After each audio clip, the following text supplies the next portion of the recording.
Hello everyone, my name is Nidhi Verma and welcome to exam prep tool. जो आज का job notification आया है वो आया है electronics corporation of India limited के साइड से, जो कि गवर्नमेंट ऑफ इंडिया या डिपार्टमेंट ऑफ एटॉमिक एनर्जी के अंदर आता है। ओके, ईसीआईएल के नाम से आप लोग जानते हैं इसको। रिक्रूटमेंट है ग्रेजुएट इंजीनियर ट्रेनिंग के लिए, जीईटी।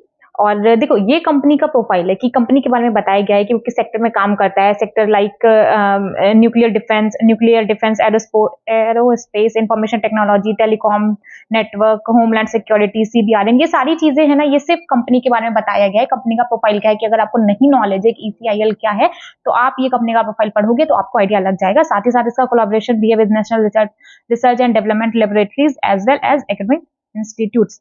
एंड इसके अलावा प्रोजेक्ट्स भी है जो कि नेशनल इंपॉर्टेंस के लिए यूज होता है। तो आप इसको पूरा पढ़ोगे तो आपको समझ में आएगा कि कंपनी का प्रोफाइल क्या है, अगर आपको पहले से आइडिया नहीं है तो। इसके अलावा एलिजिबिलिटी की अगर बात करी जाए तो जनरल के लिए 27 ईयर है। अब बात आएगी कि ओबीसी, एससी, एसटी वालों के लिए, तो देखो आगे अभी रिलैक्सेशन भी दिया गया है। एससी एसटी के लिए 5 ईयर का रिलैक्सेशन है एंड ओबीसी के लिए 3 ईयर का है। बाकी ऐसा ही पीडब्ल्यूबीडी के लिए भी है। तो फिलहाल देखो 27, अगर आप जनरल कैटेगरी के हैं तो 27 ईयर आपकी होनी चाहिए। और इसके अलावा पोस्ट की अगर बात करी जाए तो अपने पोस्ट का नाम था ग्रेजुएट इंजीनियर ट्रेनी। और डिसिप्लिन, अगर आप electronics, ECE, electronics and telecommunication के हैं तो पोस्ट आपकी 34 है। ई एंड आई इंस्ट्रूमेंटेशन के लिए 2 है। सीएससी एंड इंफॉर्मेशन टेक्नोलॉजी के लिए 18 है। मैकेनिकल के लिए 16 है। ट्रिपल ई इलेक्ट्रिकल के लिए 5 है। सिविल के लिए 3 है एंड केमिकल के लिए आपकी 2 वैकेंसी है। टोटल वैकेंसी आई है वो आपकी 80 है। क्वालिफिकेशन वही उनको गेट से कोई लेना देना नहीं है। मैं आपको क्लियर बता दूं, गेट से कोई लेना देना नहीं है। अगर आपका बीटेक कंप्लीट है तो आप अप्लाई कर सकते हैं, ठीक है। अगर आपका बीटेक कंप्लीट है, परसेंटेज आपकी 60% उनको मिनिमम चाहिए। अगर आपका बीटेक कंप्लीट है तो आप अप्लाई कर सकते हैं। ध्यान रखिएगा, जो स्केल ऑफ पे है वो रहेगा आपका 40,000 टू 1,40,000, सॉरी 1,40,000। हाँ, कैंडिडेट्स, इसके अलावा जो फाइनल ईयर स्टूडेंट्स हैं सेमेस्टर के, वो सारे बच्चे भी अप्लाई कर सकते हैं। आप लोग भी एलिजिबल हो। पे स्केल तो यही रहेगा, बाकी 3% एनुअल इंक्रीमेंट होता रहेगा। और साथ ही साथ जैसे जैसे जॉब्स में होता है ना कि आपका प्रमोशन होता है, तो सेम चीज आपका यहाँ पे भी होगा कि टाइम टू टाइम आपका प्रमोशन होता रहेगा। बाकी 3 ईयर एनुअल इंक्रीमेंट होगा। नंबर ऑफ, अगर रिजर्वेशन ऑफ पोस्ट की बात करी जाए तो 80 तो टोटल पोस्ट है, जो कि मैंने आपको बता दिया। जनरल के लिए 38 है, ईडब्ल्यूएस के लिए 8 है, ओबीसी के लिए 22 है, एससी के लिए 10 है एंड एसटी के लिए आपका 2 है। डिसिप्लिन वाइज अगर आप बात करोगे तो देखो, ये रही नंबर ऑफ पोस्ट जनरल के लिए। देखो ईसीई इलेक्ट्रॉनिक्स एंड टेलीकम्युनिकेशन में टोटल 34 पोस्ट है, जिसमें जनरल का आपका 16 है, ईडब्ल्यूएस का 3 है, ओबीसी का 9 है, एसटी का 5 है, एसटी का 1 है।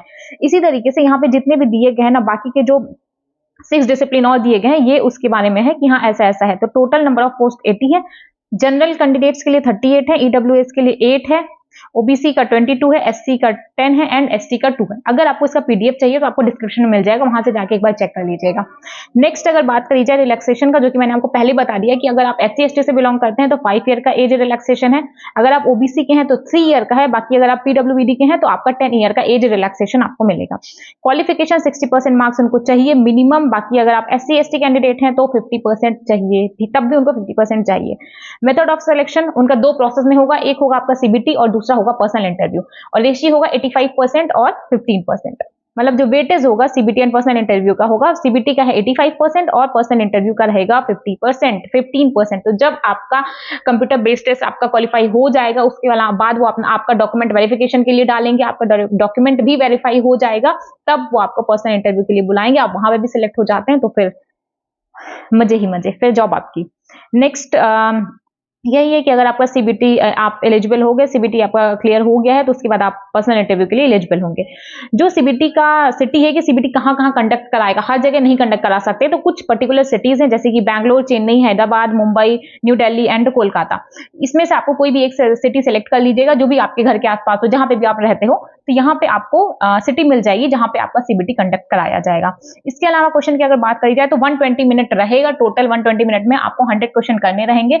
इसके अलावा जो पीडब्ल्यूबीडी वाले स्टूडेंट्स रहेंगे उनको 20 मिनट एक्स्ट्रा दिया जाएगा, बिकॉज गवर्नमेंट का यही रूल है, गवर्नमेंट की साइड से, ठीक है। तो टोटल 120 मिनट के अंदर आपको 100 क्वेश्चन करने रहेंगे। हर एक क्वेश्चन आपको 1 मार्क दे करके जाएगा और बाकी अगर आप नेगेटिव मार्किंग करते हो तो 0.25 का नेगेटिव मार्किंग रहेगा। इसके अलावा क्वेश्चन आपका हिंदी और इंग्लिश में ही प्रोवाइड किया जाएगा। अगर हिंदी के लैंग्वेज में अगर कोई मिस्टेक आती है तो जो इंग्लिश वाली लैंग्वेज रहेगी उसको प्रायोरिटी दिया जाएगा। तो ट्राई करिएगा कि इंग्लिश वाला ही पेपर पढ़ें आप। The syllabus of the computer based test, जो भी आपका कोर इंजीनियरिंग सब्जेक्ट रहेगा, जो भी आपका डिसिप्लिन था, जो भी आपके इंजीनियरिंग करते टाइम जो भी आपके कोर सब्जेक्ट थे, वही आपका सिलेबस रहेगा कंप्यूटर बेस्ड टेस्ट का। नेक्स्ट अगर बात करी जाए तो ये उनका ऑफिशियल वेबसाइट है, यहीं पे आपका हॉल टिकट मिलेगा, सारी इन्फॉर्मेशन भी आपको वो अपने ऑफिशियल साइट पे ही देंगे। शॉर्ट लिस्टेड कैंडिडेट्स को ही बुलाया जाएगा पर्सनल इंटरव्यू के लिए, पर्सनल इंटरव्यू होगा आपका हैदराबाद में। डॉक्यूमेंट वेरिफिकेशन मोस्ट इंपॉर्टेंट है, कोई भी जॉब नोटिफिकेशन आता है तो आपने नोटिस किया होगा कि हर एक जगह पे डॉक्यूमेंट वेरिफिकेशन को प्रायोरिटी दी जाती है, कि जब भी पर्सनल इंटरव्यू होता है उसके पहले डॉक्यूमेंट वेरिफिकेशन की प्रायोरिटी दी जाती है, और बिना अगर डॉक्यूमेंट वेरिफिकेशन में कोई मिस्टेक हो गया तो आप सीबीटी में कितना भी अच्छा किए रहो तो फिर कोई मतलब नहीं बनता। तो इसलिए डॉक्यूमेंट को अच्छे तरीके से क्रॉस चेक जरूर करिएगा कि आप कौन सी चीजें सबमिट कर रहे हो, आपका नाम, आपका डेट ऑफ बर्थ, आपका 10th क्लास का मार्कशीट, इसके अलावा आपका इंजीनियरिंग के टाइम के, ये सारी चीजें हैं, इसको एक बार आप रीड कर लीजिएगा कि डॉक्यूमेंट्स में कौन कौन सी चीजें लग रही हैं, कहीं पे कोई गलती मत करिएगा, ऐसा ना हो सीबीटी की आपकी पूरी मेहनत वेस्ट हो जाए। ठीक है, तो डॉक्यूमेंट अच्छे तरीके से अप्लाई करिएगा, वो सब देख लीजिए। बाकी ये कुछ जनरल कंडीशंस है, 1000 रुपीज लगेगा, फीस है, फीस की बात की गई है। नेक्स्ट कहां पे अप्लाई करना है, उनकी ऑफिशियल वेबसाइट है, वहां पे अप्लाई करना है। 16 मई से स्टार्ट हो चुका है रजिस्ट्रेशन, और रहेगा आपके पास पूरा, आपके पास टाइम है 5 जून तक, 5 जून तक रहेगा। आज 17 मई है, तो कल रिलीज हुआ है, आपका 5 जून तक रहेगा, आप तब तक अप्लाई कर सकते हैं। अप्लाई कहां करना है, उनकी ऑफिशियल वेबसाइट पे, चार्ज है 1000 रुपीज। ये था इसका पूरा इंफॉर्मेशन। इसके अलावा ऑनलाइन, ये वही मैंने जो आपको बता दिया कि ऑनलाइन रजिस्ट्रेशन का क्या रहेगा, 16 मई रहेगा। लास्ट डेट क्या है, वो है आपका 5 जून। हॉल टिकट का क्या है, वो सब बाकी कोई भी चीज अभी तक उन्होंने नहीं बताई है, कि वो सब उनके ऑफिशियल वेबसाइट पे मिल जाएगा। ये था आज का टोटल जो भी था ईसीआईएल के साथ से जो जॉब नोटिफिकेशन का रिक्रूटमेंट आया था, वो मैंने आपको पूरा डिटेल में बता दिया। आपको कोई भी डाउट आता है इसके रिगार्डिंग, तो आप कमेंट में जाकर के मुझे बता सकते हैं, हाँ ये वाला पॉइंट है जो कि आपको नहीं समझ में आ रहा है। Thank you.